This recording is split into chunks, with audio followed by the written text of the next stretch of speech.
हां, महेश.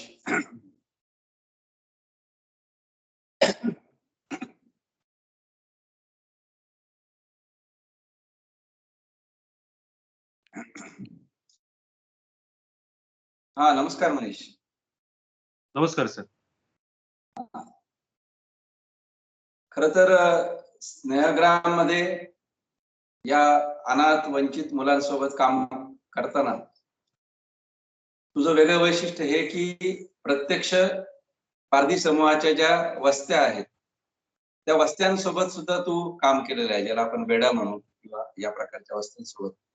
तर ते मला जास्त महत्वाचं वाटतं, की कम्युनिटी बरोबर काम करणं. म्हणजे फक्त मुलं बाजूला काढून मुलं बदलत नाहीत, तर त्यांच्या आजूबाजूचं पर्यावरण जोपर्यंत बदलत नाही, तोपर्यंत त्यांचं शिक्षण गती घेणार नाही. या दृष्टीनं तू प्रत्यक्ष वस्त्यांसोबतही काम केलं. दारिद्र्याची शोधयात्रा हे पुस्तक लिहिताना मी जेव्हा आलो होतो, तेव्हा तू मला त्या वस्त्यांवर पण घेऊन गेला होतास. तर या वस्त्यांसोबतच्या कामाचं काय स्वरूप आहे नेमकं? सुरुवातीला जेव्हा आम्ही वस्त्यांवरती गेलो होतो, म्हणजे नवीन त्या ठिकाण होतं माझ्यासाठी. आणि तिथे गेल्यानंतर एक मला जाणवलं, की ह्या वस्त्यांनी किंवा वस्त्यांवरच्या लोकांनी आपल्याशी का बोलावं किंवा का व्यक्त व्हावं? कारण पहिल्या भेटीमध्ये ते आपल्याशी संवाद साधतील किंवा आपल्याशी व्यक्त होतील, हे कधीच शक्य होत नाही, हे मला पहिल्या भेटीमध्ये जाणवलं होतं. मला एक त्या ठिकाणी किस्सा आठवतोय, की मुलाच्या एका ॲडमिशनच्या निमित्तानं म्हणजे पाल्यातल्या शाळांमध्ये तुम्ही त्या मुलाला ॲडमिट करा, हे विनंती करण्यासाठी मी सखाराम बावरी नावाच्या मूर्तिकाराकडे मी गेलो होतो. आणि त्यांना मी 10 ते 15 मिनिटं बोलत होतो. ते त्यांच्या मूर्तीला रंग देण्याचं काम चालू होतं.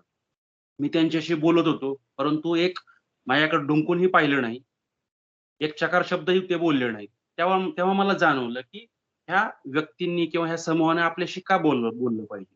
त्याच्यानंतर पुढे जाऊन असं लक्षात आलं, की बऱ्याचदा ह्या वस्त्यांचा लोकांनी फायदा पण घेतलेला आहे. आणि तेव्हा आपण त्या वस्त्यांमधल्या लोकांच्यासाठी काहीतरी करू किंवा हे व्यक्ती माझ्यासाठी किंवा आमच्या समूहासाठी उपयोगाचे आहेत, आम्हाला मदत करतात. हा जर विश्वास त्यांच्यावरती निर्माण झाला, तर मला वाटतं, की ते वस्त्या आपल्याला स्वीकारतात. आणि म्हणून आम्ही 2016 मध्ये 26 कुटुंबांना, ज्याच्यामध्ये बावरी समाजाचे राजस्थान स्थित जे काही समाज आहे, त्या समाजातल्या अ, तिथल्या लोकांना, शिकलकर समाजातल्या लोकांना, त्याच्यानंतर डवरी गोसावी समाजातल्या लोकांना, अशा 26 कुटुंबांना आम्ही त्या ठिकाणी रेशन कार्ड काढून दिलं. आणि रेशन कार्ड काढून देण्याच्या निमित्तानं जेव्हा आम्हाला त्यांच्याशी संवाद साधायची वेळ आली होती, तेव्हा त्यांच्याकडे एकही कागदपत्राचा पुरावा नव्हता.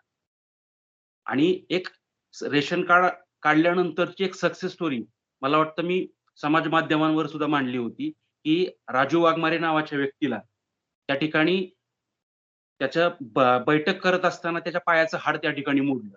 आणि तो जगदाळे मामा हॉस्पिटलमध्ये गेल्यानंतर त्या ठिकाणी त्याला 30,000 ते 40,000 रुपये खर्च ऑपरेशनच्या साठी सांगितला होता. या व्यक्तींकडं 2-2, 3-3 वर्षाची ती कमाई असते. आणि एकदम 30,000 ते 40,000 रुपये कुठून आणायचा हा प्रश्न त्यांच्यापुढे होता. योगायोगानं सुविधा हॉस्पिटलमध्ये त्या ठिकाणी गेल्यानंतर, त्या सुविधा हॉस्पिटलने सांगितलं, की तुमच्याकडे रेशन कार्ड आहे का? आणि रेशन कार्ड आहे म्हटल्यानंतर त्यांनी माननीय तहसीलदार साहेब यांचा उत्पन्नाचा दाखला तुम्ही घेऊन या, असं सांगितल्यानंतर त्यांनी रेशन कार्ड घेऊन तहसीलदारांकडून उत्पन्नाचा दाखला आणला. आणि सांगायला अभिमान वाटतो, की त्या एका कागदामुळं किंवा एका रेशन कार्डमुळं त्या व्यक्तीचं 50,000 चं ऑपरेशन अगदी मोफत झालं. मला वाटतं हं. कम्युनिटी बरोबर काम करताना आपल्याला शाश्वत कामं करावी लागतील. आणि म्हणून हा एक हॉस्पिटलचा विषय झाला. दुसरा एक किस्सा मला या ठिकाणी मला सांगायचा आहे, की एक पडेकर, सुनीता पडेकर नावाची महिला आहे, की त्या महिलेला कळा येत होत्या आणि त्यावेळेस रात्री पाऊस पडत होता. अक्षरशः गावकुसाबाहेर राहत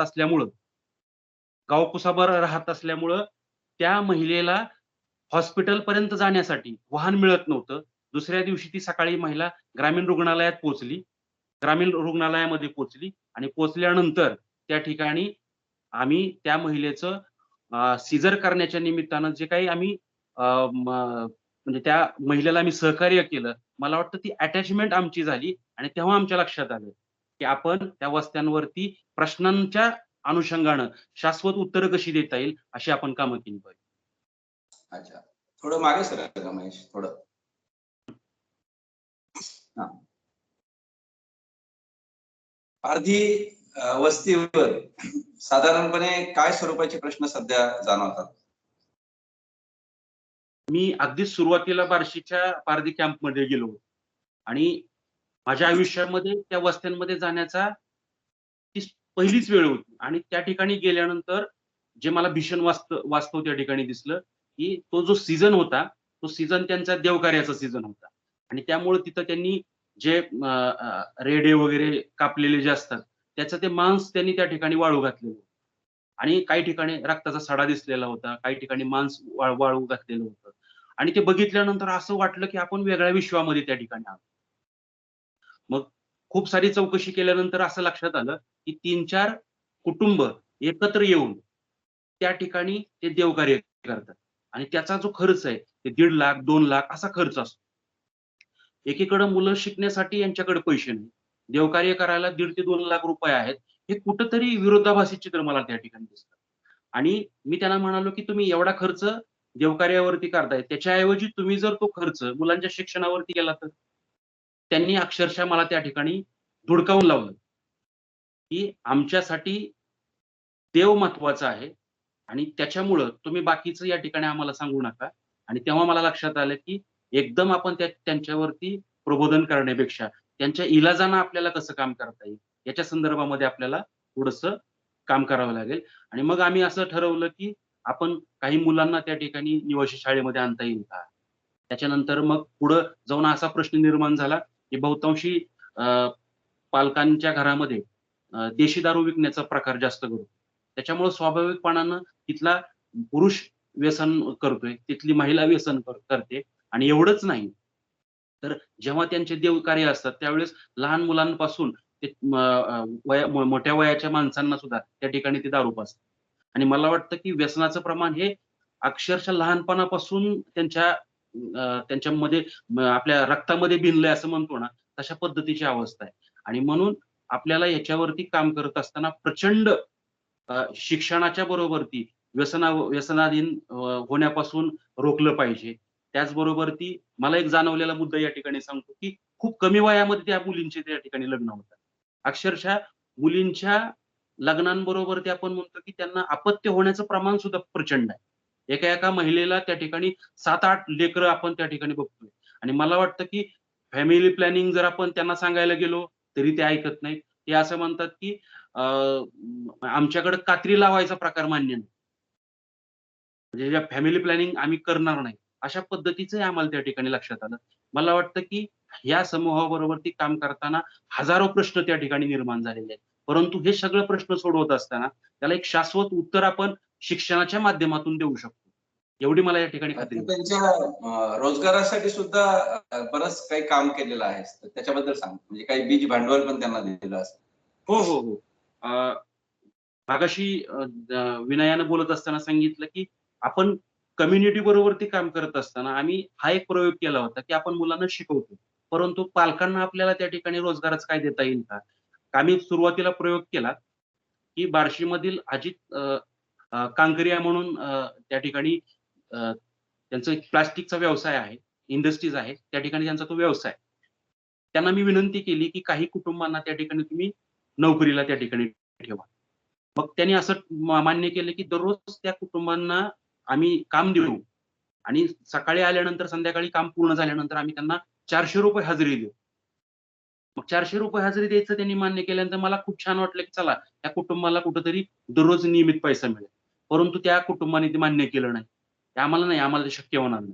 त्याच्यानंतर दुसरा मी प्रयोग केला, की कसपटे म्हणून आपल्या इकडं सीताफळांचं नर्सरी मोठ्या प्रमाणावरती आहे.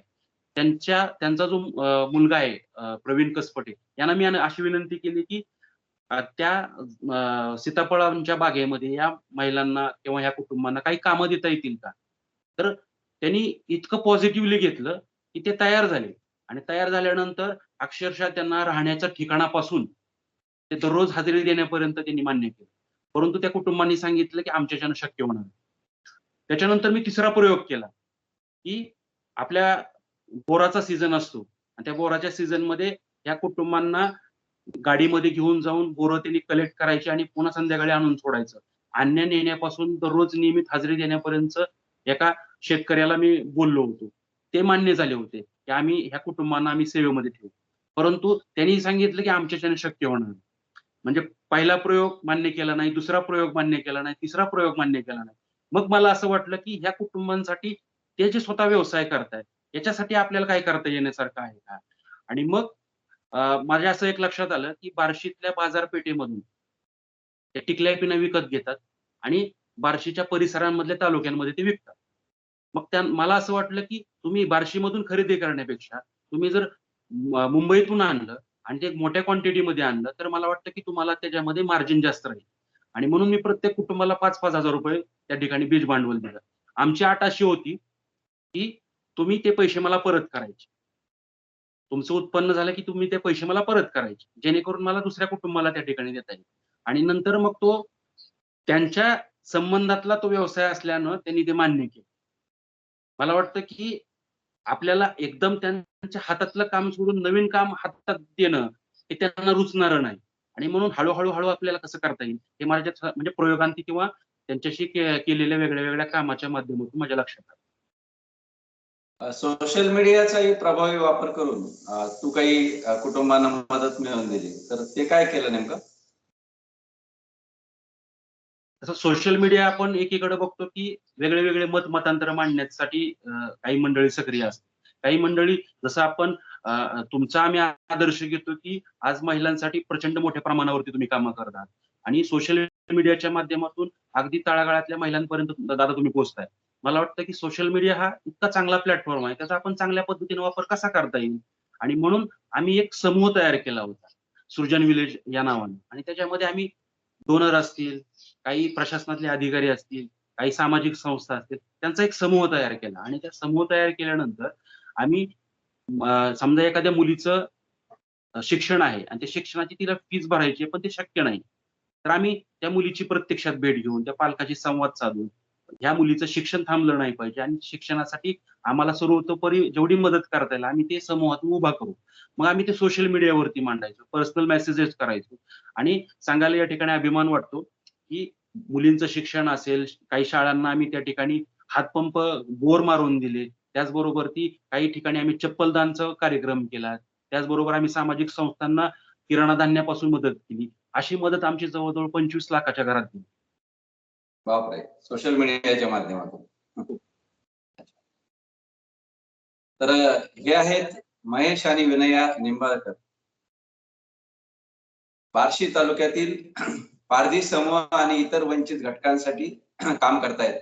पण त्यांचं वैशिष्ट्य हे आहे, की केवळ स्नेहग्राम ह्या इमारतीमध्ये त्यांचं काम अडकून राहिलं नाही, तर स्नेहग्रामच्या परिसरातील वस्त्या-वस्त्यांमध्ये जाऊन शिक्षणाचं वातावरण निर्माण करण्यासाठी त्यांचे पालक आणि त्या समूहामध्ये आर्थिक प्रगतीसाठी प्रयत्न करणं, त्यांच्या अंधश्रद्धांवर काम करणं, व्यसनमुक्तीवर काम करणं, असं एकत्र काम केल्यामुळे ते खऱ्या अर्थानं एकत्रित काम होऊन त्याचा परिणाम दिसतो आहे. त्याचबरोबर सोशल मीडियाच्या माध्यमातूनही ते निधी उभा करतायत.